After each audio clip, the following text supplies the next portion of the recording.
Hello, welcome, Cabbage here. So this is exciting. This will be my third review of a 7-star character at level 120. And then this is Marquis de Leon. I'm going to call him King Leo. That's what he's called in the JP version, and it's easier for me to say. But he's from the Dragon Quest collaboration, and then you can get him by beating certain quests or pulling him randomly in the raid hatcher. And then, yeah, you need 2 of him. You will get 2 of him if you just, play the quests normally, so you can get that 7-star. If you pull him from the raid, then you can get like his Super Trust Master or like the 50% Trust Moogle if you fuse a first one into the 7-star form. One thing that I wanted to point out is that it may be possible to get 5 of King Leo by the end of the event. And then if you do that, you can do that trick where you take 5 copies of a 5-star monster in order to get a bonus 50% Trust Move out of that. So if you wanted to do that, you need 5 copies. You turn 1 copy into the 7-star, and then you turn another copy into another 7-star, so you have 2 7-stars, and then you have your last leftover King Leo. You take that King Leo and then you fuse that into one of them. You get the 50% Trust Moogle there, and then you take that that copy with the 3 copies mixed together, and then you fuse that into the final 7-star, and then you get another 50% Trust Moogle, and then the Super Trust Master, and then you're done. So that's why I recommend waiting until at least until you pull 5. Or you get 5 together, including the pulls, or the raid ends, whichever comes first. But anyway, let's look at the character, and I was very excited about him, reading about his uses and abilities and things. There are, I guess, 3 things that he is good at. One is finishing. He has some skills. I think it's... which one is it? It costs 70 something. I think it's this one. It is a very high multiplier skill, so you can use it as a finishing blow to finish a combo. And then he has a lot of ice stuff. He can break ice. He can imbue ice into himself. His limit break also does ice damage. So if you're facing a boss who's weak to ice, that might be a good idea to use him in there. Another thing that he is good at, but he's less good at this than the other 2 things, is to be a breaker. He has this cooldown ability. You can use it once every 5 turns, and it will do a full break, so that's all 4 stats for 60% each. That's pretty good. It's not as good as like Lid's limit break, for example, but still, this is fine.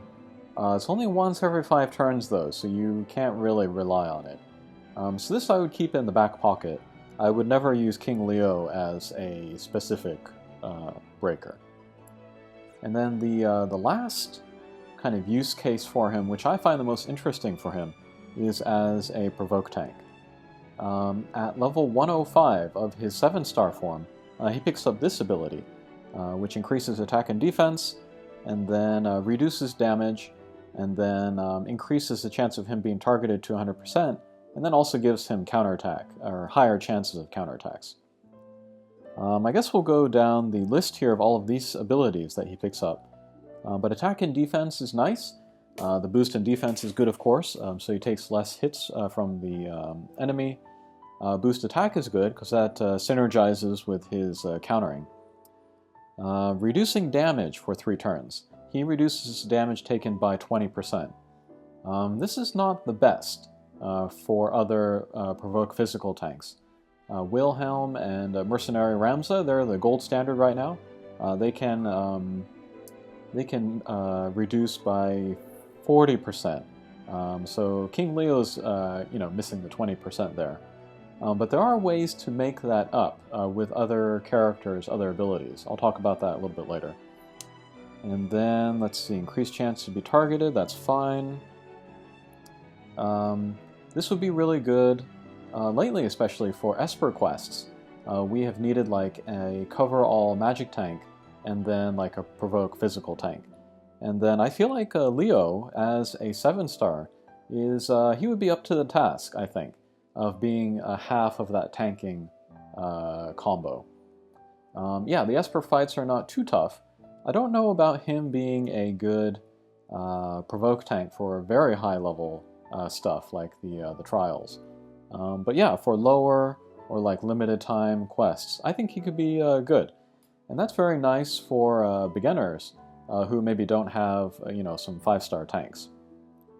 The thing that I like the most about him though is his counterattacks. If you know me, you know that I like to play with Explore Eileen, and then I'll show you her. And then she has other skills where you can, take hits and then, counterattack and then do damage that way. For her, it is acrobatic maneuvering. However, this does not increase her chance of being targeted, so I've always needed to use her with Illusionist Nicole. Illusionist Nicole has that ability where he can, redirect all hits to that character, and together they've been a lot of fun. And it's been fun to take down some bosses with just counterattacks. It's pretty funny. But that's 2 slots that you need in order to pull that off. The nice thing about King Leo is that he can do that all by himself. He's got the 100% provoke, and he's also got the damage mitigation, and he's also got the counterattacks. So he's a little more self-sufficient in that way. And then if you didn't have the slots for both Explore Eileen and Illusionist Nicole, you could put Leo in there instead, and then get some similar results out of that. Overall, however, I would say that Explore Eileen is the better counter tank, just because she has the very, very strong limit break, and then the strong killing blow, which is unlocked by the limit break. The thing about Explore Eileen, though, is that she does not have damage mitigation, so she will go down easier than King Leo. King Leo is much more tanky. But the way that I've been using Explore Eileen is to give her 100% evade, so that she doesn't need to worry about defense or HP when she's taken all those hits. But because King Leo is so tanky, he doesn't need to worry about evade.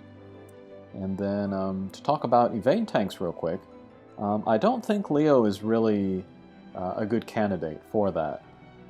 If you wanted to use a provoke evade tank, I would recommend either Noctis or Zargabath here, who I also have highlighted, because they both have the 20% innate evade, and then they also have a bunch of kind of backup skills, support skills, like healing or reviving or buffing, breaking, or even some damage from Noctis, which will get even more upgraded when he becomes a 7-star. So yeah, if you wanted to do an evade provoke tank, I would pick one of those 2. They also both counterattack, so you can get those limit break crystals or Esper orbs still from them. But I would not expect as much damage from them as either King Leo or Explore Eileen. And then the other provoke tank that I have in here, Mercenary Ramza, I just put him in there because he's, in a sense, kind of the closest competition to King Leo, who is just a physical provoke tank that just stands there and then takes the damage, doesn't need evade. Both Mercenary Ramza and King Leo can do that. So yeah, they're in that same category. But just looking at base stats, let's look at King Leo. Basic here, about 4.5k HP, attacks about 200, defense is about 200. Those are the 3 stats that I care about the most with counterattacks, tanks in particular. If we look at Ramza, so HP is about 1,000 less, and then attack and defense are 50 less, or more in the case of defense. It's kind of unfair to compare, 7-star to a 6-star, but at this point in time, King Leo is beating Mercenary Ramza in pure stats. That probably won't be the case once Ramza's 7-star comes around, But now is kind of the best time to use King Leo as a provoke tank. Partly because we don't know when Mercenary Ramza is going to get his 7-star anyway. But anyway, let's do some builds for King Leo. Let's see what he can do. If I wanted to build him just for straight tanking, I'd want to give him a lot of defense and HP, so let's do that. Okay, so I think that is how that is looking. King Leo is a little bit limited in his equipment. As we can see, he cannot use shields, and then he cannot use helms. But there are some ways to, get around this. It's not that big of a detriment to him. So he can use fists, and actually this is kind of one of the best weapons for tanks. For one thing, we have a Winged Saint here. That was from the recent event. Gives him attack and defense, so it's almost like he has a shield in there as well. Other shields, maybe that would be good for him, would be around like 40 defense anyway, so there's that. The real reason, though, to use fists with him, though, is so that he can equip the Champion's Belt.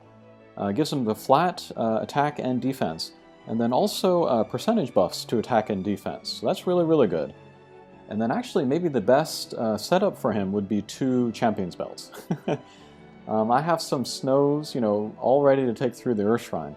So one day I may want to get that 2nd Champion's Belt, but for now I just got the one. The best hat for him might be the Mirochu cap. Has a little bit of defense, a little bit of HP, and some elemental resistance. And then the Grand Armor, of course, some defense and HP there. And then Japamala, which is pretty good for him. Almost any build that you do of him, you want HP and attack and defense. So any equipment or ability which gives him like 2 or more of those 3 is really, really good. And Japamala is one of those. As for abilities, Patriotic Recall, that gives him both the HP and defense, that's nice. Same with the Heavy Armor Arts. And then on the side, I just gave him 1 HP, 1 defense. One ability that I would really love for him is Knight Delita's Super Trustmaster. That gives you HP and attack and defense 30%. So hopefully I can get that, and then that would be really good on any counter tank. But yeah, good on Leo as well. One thing that bothers me, though, is that Leo, he has an empty hand pretty much at all times because he can't use the shield. Instead of Japamala or Champion's Belt, you could give him the gauntlets from the Fat Chocobo. That would allow him to use a light shield and then also give him 20% attack. So that's pretty good for him. And then of that and Japamala and Champion's Belt, it's the easiest to get. I have that in air quotes. You do have to save up the Star Quartz, but it is available to everyone. With Champion's Belt, you need to farm up snow. With Japamala, you need to farm up Mercenary Ramza. So those can be difficult to get. But yeah, this is how I would build him. And then real quick, let's talk about his Trustmaster. It's good. It's good for him. Gives him a lot of attack, which he wants for his counterattacks, and then HP, which he also wants. And then if you equip it on him, he will get an additional 30% HP, and then resistance to like Petrify, and then some other status ailments. So it's really good for him. The one thing about this, however, is that his Trust Moogles do not drop from the Dragon Quest raid. I was very shocked when I learned this. So the only way to get his Trustmaster is to put Moogles into him. I don't know if it is worth it to get it for him. I did say earlier that fists are among the best weapons for tanks because it allows them to use a Champion's Belt. But not all tanks can use claws or fists anyway. So I don't know. I'm going to hold off on getting the Trustmaster of Leo. If I have just 100% lying around and I don't know what to do with it, maybe I'll put it into him, but yeah.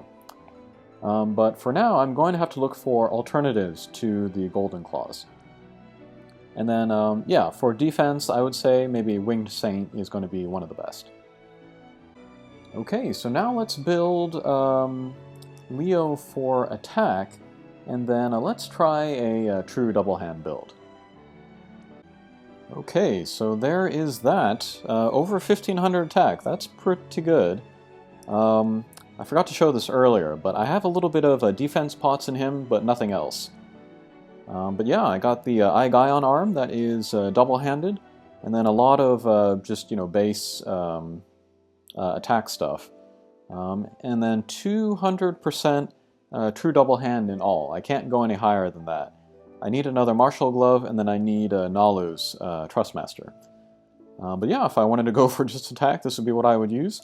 I would probably never use this build, because his HP and then his defense kind of take a hit. So I don't know how useful he would be as a tank. And then finally, let's build him probably for the way that I will be using him the most, which is, it's kind of like the first build, but with more emphasis on attack, so let's do that. Okay, so there is that. HP over 10,000, attack over 1,000, and defense is respectable at 595. So I've stuck to Eye-Guion arm, and then in his free hand I gave him Bowie Knife, just for a little bit more attack, and that's got some item world enhancements on there. The hat, I wanted something that gave him attack and defense. This is the best that I can do now, but I'm currently farming up Black Cowl from Hayate. That has like 28 attack and 20-something defense, so that'll be a little bit better than that. For the body piece, this is nice because it gives attack and defense and HP, that's pretty good. Champion's Belt and Japa Mala again, I still think those are the best for him for every build. And Adventurer 5 is nice because it gives both attack and defense 40%. Azure Crimson Soul, HP and attack 30%. Patriotic Recall again for a little bit more tankiness. And then this was from the Deus Ex collaboration. And I think this Trustmaster is kind of underrated. There are a few Trustmasters which give you 5% evasion. I think this is the best for most situations. The attack and HP 20%, that's pretty good. That's kind of an unusual combination, so I like this one a lot. But yeah, this is the build that I would use if I wanted to use him as a counter provoke tank without worrying about evade. Okay, so I'm not going to bring King Leo to the dummy because I don't really care about his attacking abilities. You can check other resources for that. But yeah, he's middling to fair as far as that. What I'm interested in are his tanking abilities and his countering abilities. So let's go into 3-star Golem, where you do want a provoke physical tank. When Golem first came out, I read a lot on the forums online that people were saying that you need a 100% evade tank for this quest. I did not find that to be true, and we'll show that that's not true here as well. But one thing that I do want is to do some sort of additional damage mitigation to him, because he only has the 20% compared to the 40% of Wilhelm or Mercenary Ramza. There are lots of ways to get that. Nicole here, he has one of his stances can give that. You could also use Ryuk and her Hyper Null All. You could also use 9S's Trustmaster, that P-Shield. And then there's like Coward Courage, that ability from what's-his-face, that dragon-looking tank guy. So yeah, there's lots of options out there to raise Leo's damage mitigation. But yeah, with Nicole we will buff the team and then put the damage mitigation on Leo. With Lid we will break what we can. And then Leo's got the provoke up, and he's also defending. So yeah, he's taking the hits just fine from Golem there. And then one of his counterattacks is an attack break, which is perfect for Golem here. And then of course he's getting in his counterattacks. About 30,000 an attack, which is actually pretty comparable to a 100% evade Explore Eileen, doing true double hand. I think 200% true double hand with like machine gun or something. So yeah, with just the standard counterattacks, pretty comparable to Explore Eileen, which I was kind of surprised by. But overall, I would say that Explore Eileen is going to be the better damage source because of her limit break and the killing blow. But yeah, she is a limited unit, so if you don't have access to her, and then you wanted to try out a counter tank, which is a lot of fun, you could definitely look at 7-star Leo.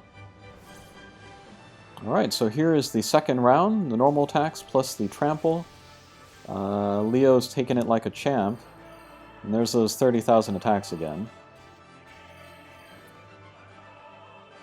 The thing about Leo, especially if you get into using his ice attacks, is that he eats up MP pretty quickly.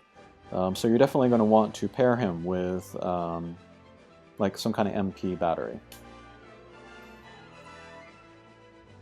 And I did mention it earlier, but Leo, he is kind of slot efficient. Because unlike Explore Eileen, who needs Illusionist Nicole really to work, Leo can just work all by himself. So that buys you another entire slot. So it's very easy to add like Nicole or somebody else with that damage mitigation, and then also possibly healing. Alright, so there's the fire, or the ice break attack from Leon.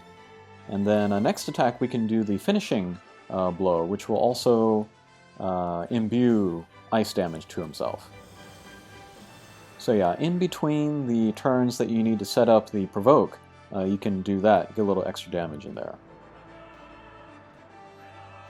Okay, this turn Leo is actually not blocking, so he's taking the full damage, but still, he was able to take it, so no problem. Yeah, I must have had a brain fart and I just forgot to put up the provoke. Okay, but I think we get the idea, so we're not going to do this fight all the way to the end. I just want to show off his tanking ability and then how much damage his counterattacks do. Okay, but that was a look at King Leo, and I would say for most long-time players, especially if they have either Noctis or Zargobath and can get them to 100% evade, or if they have Mercenary Ramza or Wilhelm, especially if they're going to be ready for 7-star, then you don't really need King Leo.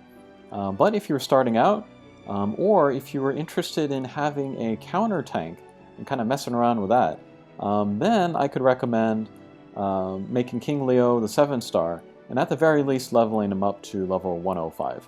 I think he's a fun character, and I'll try to use him where I can. Okay, thanks for watching, and we'll see you again. Take care.